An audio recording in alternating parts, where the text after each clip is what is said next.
together and support one another, because we saw that it was the 50th anniversary of Freedom Summer, and it was great what they did like 50 years ago, but 50 years later, there were more black men in prisons than they were 50 years earlier. Women were still not granted equal rights. Obama has deported more families than any other president. He's the most wartime family than any. He is the wartime president, and it really, yeah. And we see that with our Palestine folks here as well. You know, we elected Obama because we thought that he was really going to be that light, you know, and we realized that democracy ain't shit, and and that it was time for us to come together. That it was no longer about party lines; it was about people power, and that's what we're really working to, and that's why the block power is so important as well, because we saw that it doesn't matter if you're Democrat, Republican, because they don't care about you. That's right. You know, and we gotta come out here with our bodies and our votes, and yeah, I'm just like really excited to be here, and I'm gonna leave y'all with a little chant, cause this is what we really feel. This is why we're out here, right? So I want you to repeat after me. I am somebody, and I deserve full equality. Right here, right now. I am somebody, and I deserve full equality. Right here, right now.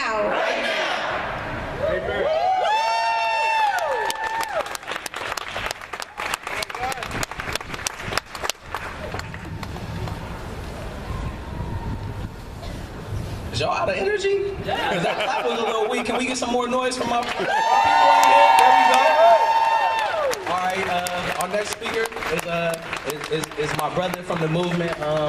We've been working hard out here, Marshawn McCarroll.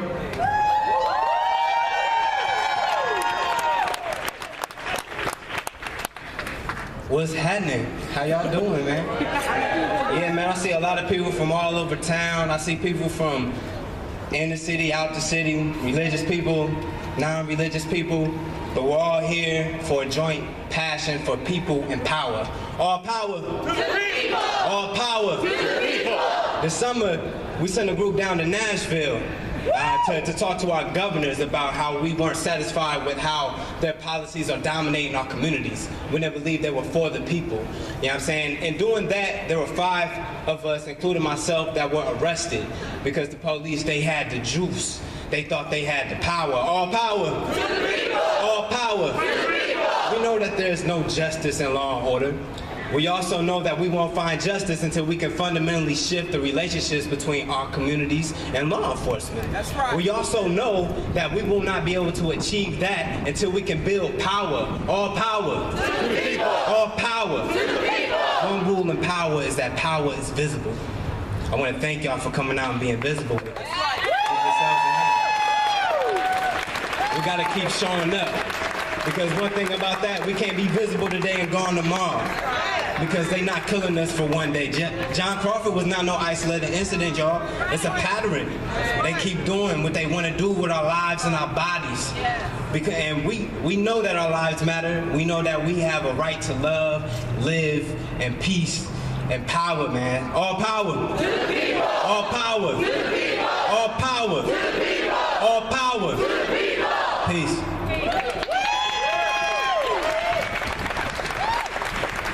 Brother Marshawn. Next we have Miss Erin Davies.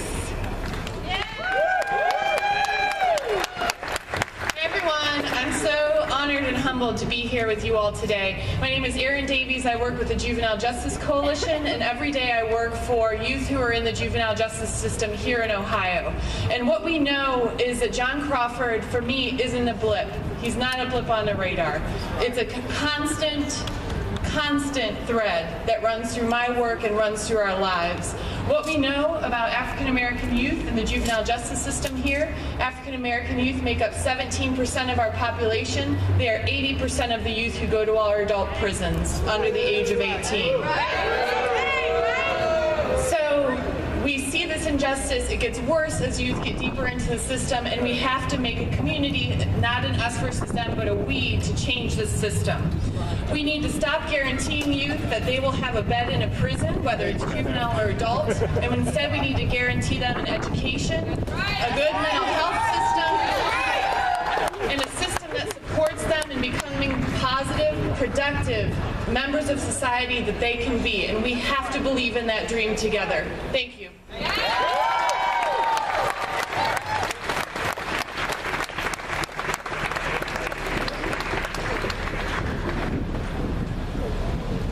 Awesome. Thank you so much. So we have, again, the sign-in table. We also have some refreshments in the back by the statue. Yeah, so did everyone sign in? Did everyone? Okay. We ain't get no response. Everybody signed in? Yes. Power is visible, so we need to know that y'all was here being powerful.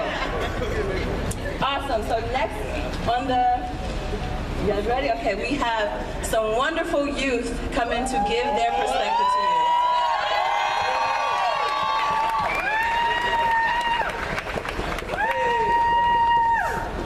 They're my cousin. That's my baby. Hi everybody, I'm Bahira. I'm Nafisa, and we're giving a speech. For years, we've been discriminated against, judged, and beaten because of our intelligence, strength, and success. You brought us into this society for our labor, but when that became illegal, we were no longer of any value to you. So the dehumanizing continued. You continue taking our rights, credit for our achievements, and even our lives. We can't walk down the street and return home at night, go to the store and come out alive, play our music and live to hear the next song, break up a fight and continue to breathe, or just be black and just live. Since this is not what you want, we continue being punctured by your bullets, suffocating in your arms, and our names became hashtags. Just hated because we're different. But if we began killing you because you're different, we wouldn't be on paid vacation, but serving life sentences or even killed ourselves. You might have thought racism ended years ago, but wake up, this is a prime example. I am John Crawford, shot to death for holding a replica of a whites-only weapon. I told you it's not real, but yet I died. I am Mike Brown, shot for basically being black in a white society. I told you don't shoot, but yet I died. So for all you who have not been victimized, stand strong, build back communities, and continue to fight. Not just for me, but for us. Fight for change, justice, liberation, and freedom. We, as youth of color, need to make our voices heard because obviously not everyone believes Black Lives Matter.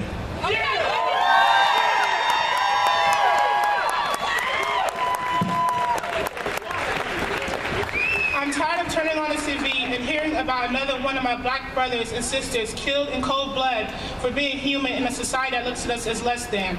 As Martin Luther King said, injustice anywhere is injustice everywhere. Come on. So as people of color, we have to stick together and win this war for John Crawford, Mike Brown, Rashida McBride, Trayvon Martin, Giselle Ford, and most importantly, for the people standing beside you and our loved ones at home.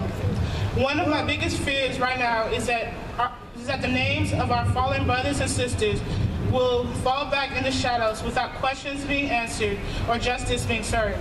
Think about it. All of these names became hashtags in the same summer as the 50th anniversary of Freedom Summer, which started in 1964.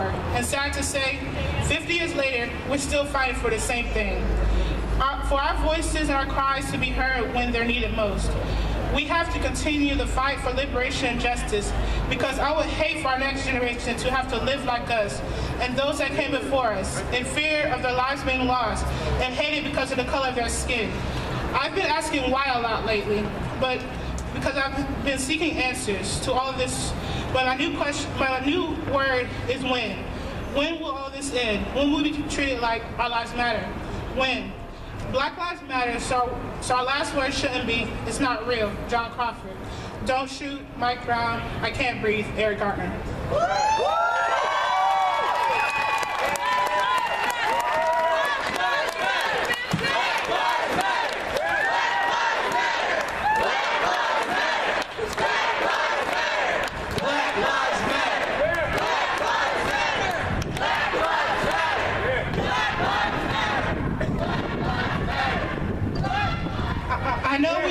talking about people of color a lot lately and the things that happen to us day after day.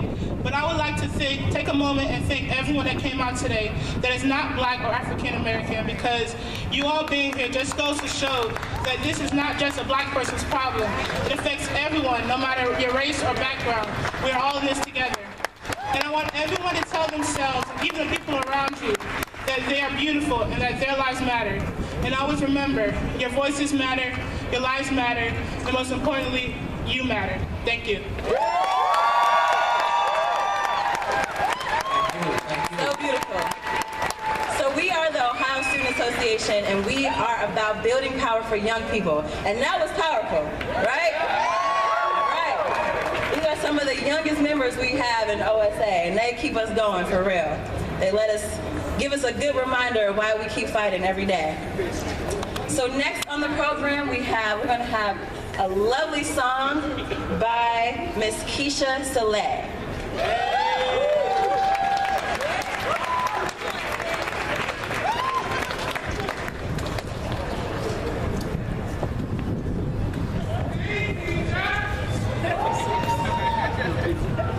All right, Keisha. Over here.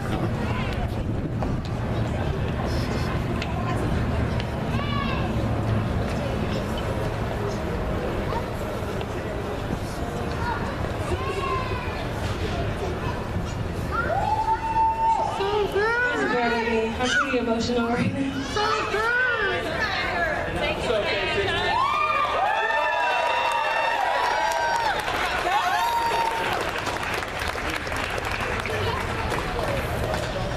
Oh, my soul can't take this death anymore.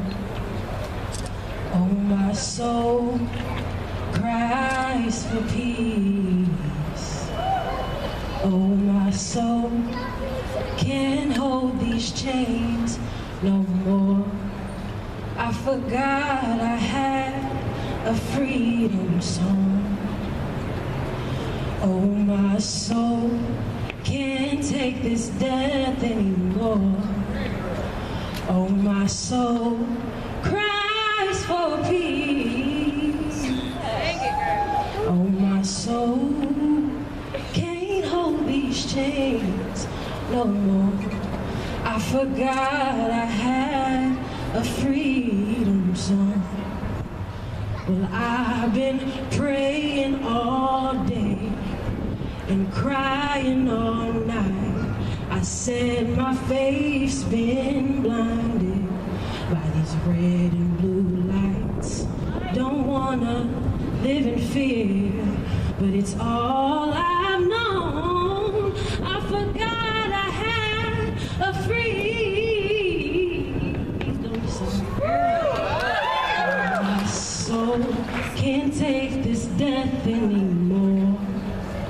Oh, my soul cries for peace. Oh, my soul can't hold these chains no more. I forgot I had a freedom song. I've been praying all day and crying all night. I said my faith's been blinded by these red and blue lights. Don't wanna live in fear, but it's all I've known. I forgot I had a freedom song. Oh, my soul can't take this death no more. Oh, my soul cries for peace. Oh, my soul can't hold these chains no more. I forgot I had a freedom song. Oh, no.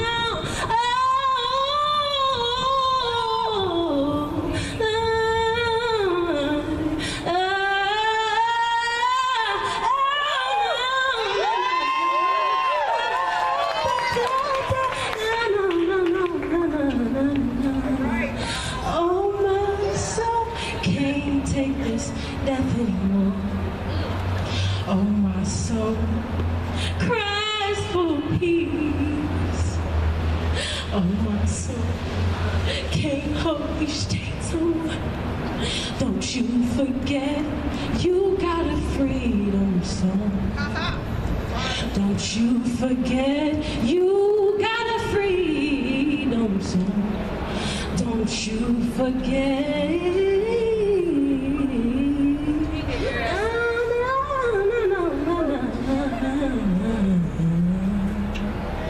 You got a freedom song. Right, sister. Yes, sir. Yes, sir.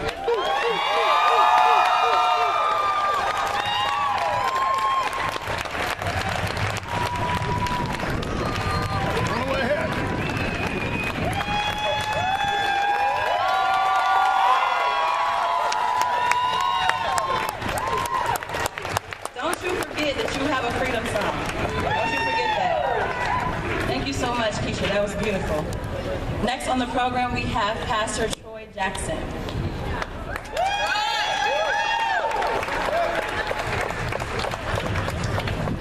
This morning I was getting a cup of coffee at a coffee shop and I heard jokes about Ebola. I turned on the television and I hear fear about Ebola. I hear people advocating that we shouldn't be allowing airplanes to come from Africa into the United States. I hear people turning the Ebola crisis into a reason to exacerbate the fight against Latinos and people from Latin America and tightening the border. Ebola is either a joke or something to be feared by people in this country, by far too many in this country, by far too many white people in this country, because we don't really care about the 10,000 contracting Ebola every day, they're saying, in parts of Africa, the people that are suffering, because their lives don't really matter to us very much.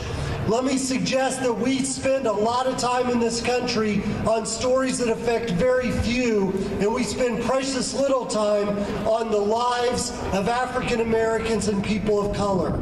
If you look at what's going on in this country right now, we have incarcerated 2 million people, highest in the history of the world in terms of percentage. It's crazy what we're doing. A lot of them are people of color. That is happening right now. Yesterday, I believe it was, the Supreme Court upheld voter ID in Texas. What is voter ID?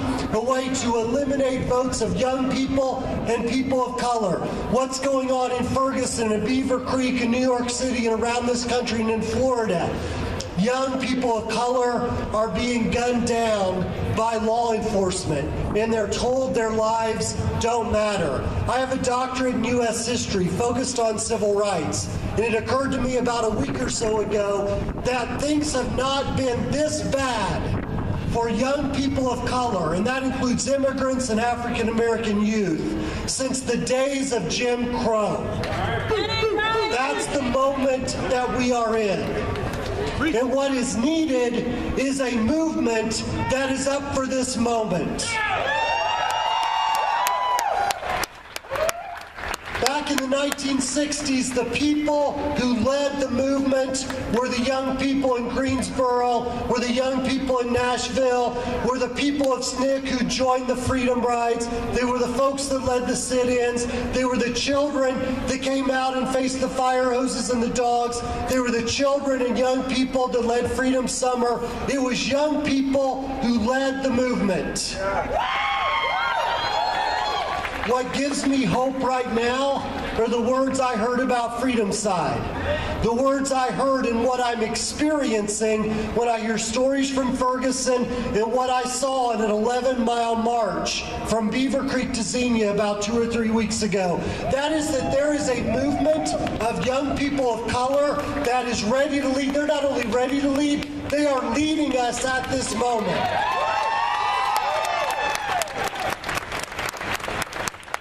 The outstanding question for me is, will people of faith join their movement and be in solidarity? Back in the civil rights movement, people of faith did step up. Will we step up now? Will we join this effort? Will we join the marches? Will we not only join in Ferguson, but join with the effort for John Crawford? Will we submit to civil disobedience? Will we put our lives and our bodies on the line in solidarity with young people of color? I'm ready to do that, and I'm calling on